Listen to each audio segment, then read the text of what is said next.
Bom dia, vou estar com vocês novamente, mais uma conversa de consultório, né? Nossas sextas-feiras.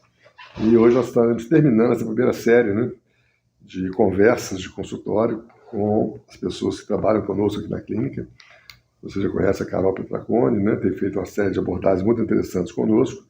Hoje será a quarta e última abordagem desse período agora. E a Carol hoje vai nos ajudar a resolver um problema muito comum no consultório. É extremamente frequente as pessoas procurarem, às vezes até o cardiologista, né? Que está com mal-estar no peito, com muita distensão abdominal, não sabe se o problema é intestinal, se é gástrico, né? se é o coração, né? Muito comum a pessoa ter palpitação, taquicardia, né? E o intestino não funciona, né? E as pessoas sempre procuram vincular essas queixas a alguma doença orgânica, física, né? Será que eu estou com úlcera, eu estou com câncer, né? E nós sabemos que na enorme maioria dos casos, na verdade, tem apenas um desacerto, né, do funcionamento do nosso aparelho digestivo. E esse desacerto vem a partir do momento em que a gente começa a comer errado, né? A gente não pode deixar de ter dente, porque o dente é fundamental para mastigar o alimento, né? A gente tem que ter capacidade de deglutição.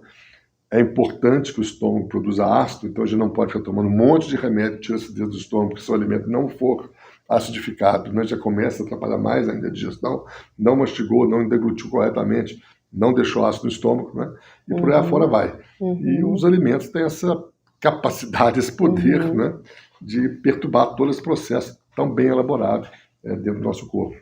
Então a Carol hoje, eu pedi a ela que falasse com a gente um pouco sobre isso, né, em que a alimentação, né, nós já discutimos em que ela alimenta, em que a alimentação nos ajuda no controle dos distúrbios do açúcar, das gorduras, né?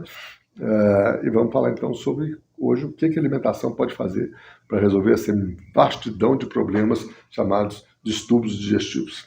Isso. Carol, explica pra gente essa coisa aí. Tá bom.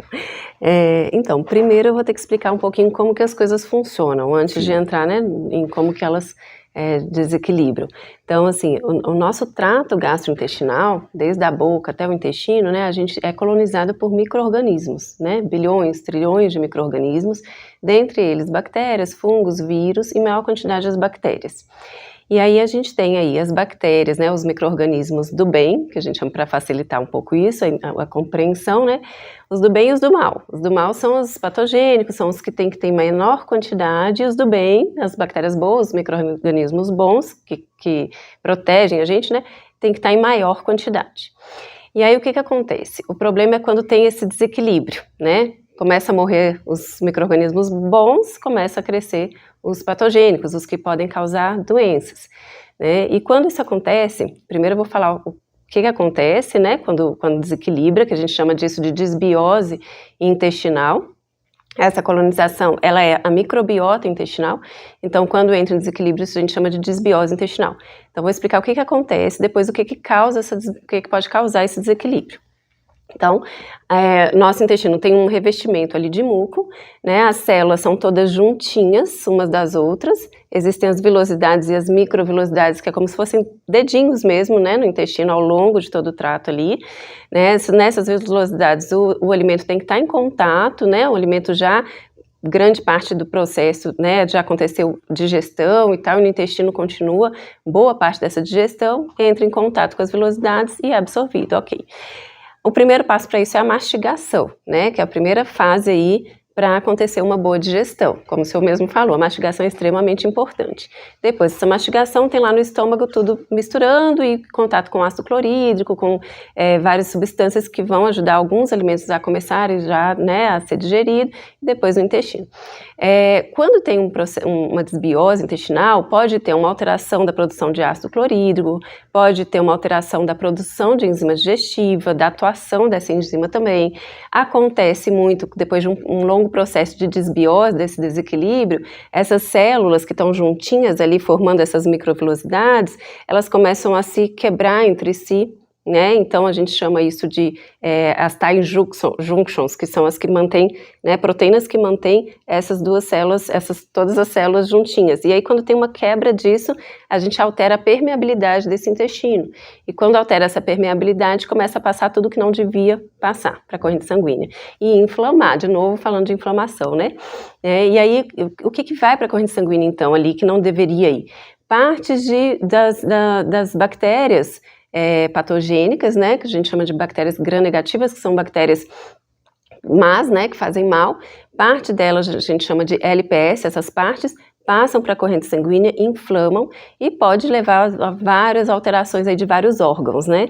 Então, o risco maior de doenças cardiovasculares, o risco maior de uma alteração do funcionamento da insulina, como a gente falou lá no primeiro vídeo, né? E o risco até de alteração da tireoide pode acontecer, hormônios relacionados a apetite, a saciedade, né? Quando tem uma inflamação local do tecido adiposo, por causa dessas bactérias que passam ali para a corrente sanguínea, porque vem dessa permeabilidade alterada, né? Desse intestino que fica cheio de buraquinho.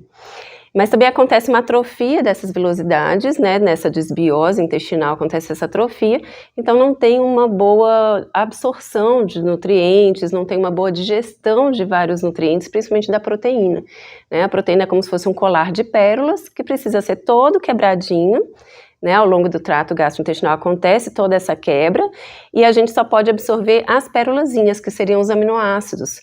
E aí o nosso corpo reconhece muito bem o aminoácido que vai ser utilizado por todas as funções que precisa ser usado. Só que quando não tem esse processo né, esse momento de desbiose intestinal, não tem uma quebra adequada desse colar, né, dessa proteína. Então ficam pedaços inteiros desse colar que vai passar também por esse buraco, né, dessas células que estão quebradas no intestino, começa a passar esses pedacinhos de proteínas que vão inflamar também. Até doenças autoimunes. O problema, na verdade, então, é essa quebra da barreira. Né? A quebra da barreira. As células intestinais estão dispostas anatomicamente, né? Exato. De forma que elas criam uma barreira. Exato. Né? E quando inflamadas, elas se afastam, essa barreira se rompe e tudo que está dentro do intestino, que deveria, portanto, sair das fezes, acaba entrando para dentro da corrente sanguínea e causando esse transtorno todo. Isso, né? E vários processos inflamatórios vão acontecendo, né? Então, como é que a gente faz para manter um equilíbrio, para isso não acontecer? Um outro processo que acontece é muitos gases, né? Não falei aqui, muitos gases por causa da quantidade muito excessiva, às vezes, de bactérias, né? Bactérias, principalmente as patogênicas, né? Alteração aí do ácido clorídrico, então da azia, refluxo, uma série de coisas podem acontecer por causa da desbiose intestinal.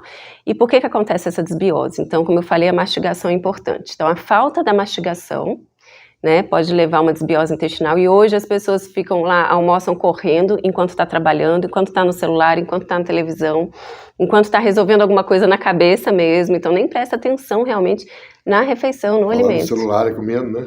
Falando no celular e comendo, né? Não sei nem como é que consegue, mas acontece. Então, assim, isso é um problema bem atual, né? Da pessoa não conseguir parar para fazer alguma coisa, focar naquilo. Então, é uma coisa que eu falo muito, da atenção plena, né? Na hora que senta e faz a refeição. Até para saborear, né? Realmente aproveitar aquele momento, porque daí a pessoa comeu tão rápido, quando ela viu, acabou, estava gostoso, nem presta atenção direito, vai lá e repete, né? Então, esse é um problema. Então, nem a saciedade não deu para ter, né? Nem a realização, a satisfação pelo paladar e nem a saciedade. Então, isso é um problema. Uma outra questão é a escolha de quais alimentos. E aí, de novo, né? Os alimentos ultraprocessados, os aditivos alimentares, né? Muito artificiais, vão destruir bactérias boas, né? Micro-organismos bons. Acaba destruindo, então elas começam a ficar em menor quantidade. Então, o que a gente precisa? A gente precisa alimentar essas bactérias. A gente não pode destruí-las e a gente tem que alimentar elas. E qual que é o alimento das bactérias boas, dos micro-organismos bons, né? Que a gente precisa estar sempre crescendo e multiplicando, fazendo elas crescerem e multiplicarem. São os alimentos ricos em fibras pré-bióticas, que a gente chama, tá? Então, o probiótico que as pessoas tomam em cápsula, né? Ou em sachê e tal, são as bactérias que colonizam o nosso intestino, são bactérias. Não adianta eu tomar probiótico sem alimentar essas bactérias. Pode até fazer um efeito interessante enquanto você toma. E mesmo assim, algumas pessoas se queixam de mais gases, de alguma dificuldade ali com o uso do probiótico. Então, o que a gente precisa fazer? A gente precisa alimentar essas bactérias boas, né, para manter essa saúde intestinal depois do uso do probiótico. E a gente também precisa matar as bactérias ruins, o excesso ali também, né? A gente não pode ficar alimentando aquelas bactérias ruins. Então, voltando, fibras pré-bióticas, quais são? De novo, farelo de aveia, farinha de banana verde é uma boa, frutas de forma geral, qualquer frutas, vegetais, principalmente vegetais crus, tá? E alguns alimentos muito ricos em antioxidantes, alguns fitoquímicos que servem como efeito pré-biótico. Então a gente tem isso no cacau, a gente tem nas frutas vermelhas, que eu sou muito fã das frutas vermelhas, né? As frutas, a gente tem as nossas berries, né? Existem as berries de fora e existem as nossas berries. A gente também consegue achar as berries de fora. Fico satisfeito com isso, porque a região onde eu moro, né? Praticamente tudo que você planta lá, as frutas vermelhas são as que mais crescem super bem, então, verdade. Sem saber, eu já estava fazendo certo. Só para entender bem, né? Então, nós temos lá micro-organismos do mal, que são os que produzem doença, e nós temos que tomar cuidados para, dentre outras coisas, não usar os ultraprocessados, que vão estimular o crescimento desses. Na verdade, os ultraprocessados vão matar os bons. E matar os bons. Perfeito. O que vai alimentar os maus, na verdade, que a gente vê, é o excesso de carboidrato, excesso de açúcar, excesso de proteína também pode causar, né, uma desbiose intestinal. E excesso de gordura também, excesso de qualquer macronutriente. Mas o que mais alimenta, carboidratos, açúcares. Perfeito. Então, nós vamos deixar de estimular os maus, com a dieta com menos carboidratos, menos açúcares, menos gorduras, e vamos estimular as boas bactérias para poder fazer esse balanço adequado. Esse estímulo principalmente através de fibras, não é isso? Fibras. Fibras e frutas e verduras. Frutas, vegetais, isso. A comida de verdade, né? A comida natural. Perfeito. Tá ótimo. É isso, então. Tá ótimo, Carol. Bom, então nós estamos terminando essa série com a Carol. Prometo para vocês daqui a uns tempos a gente volta de novo para relembrar. São muitas novidades que vão surgindo, não é? Em relação ao intestino, esqueci de falar essa parte importante. Existe essa relação de intestino e cérebro, né?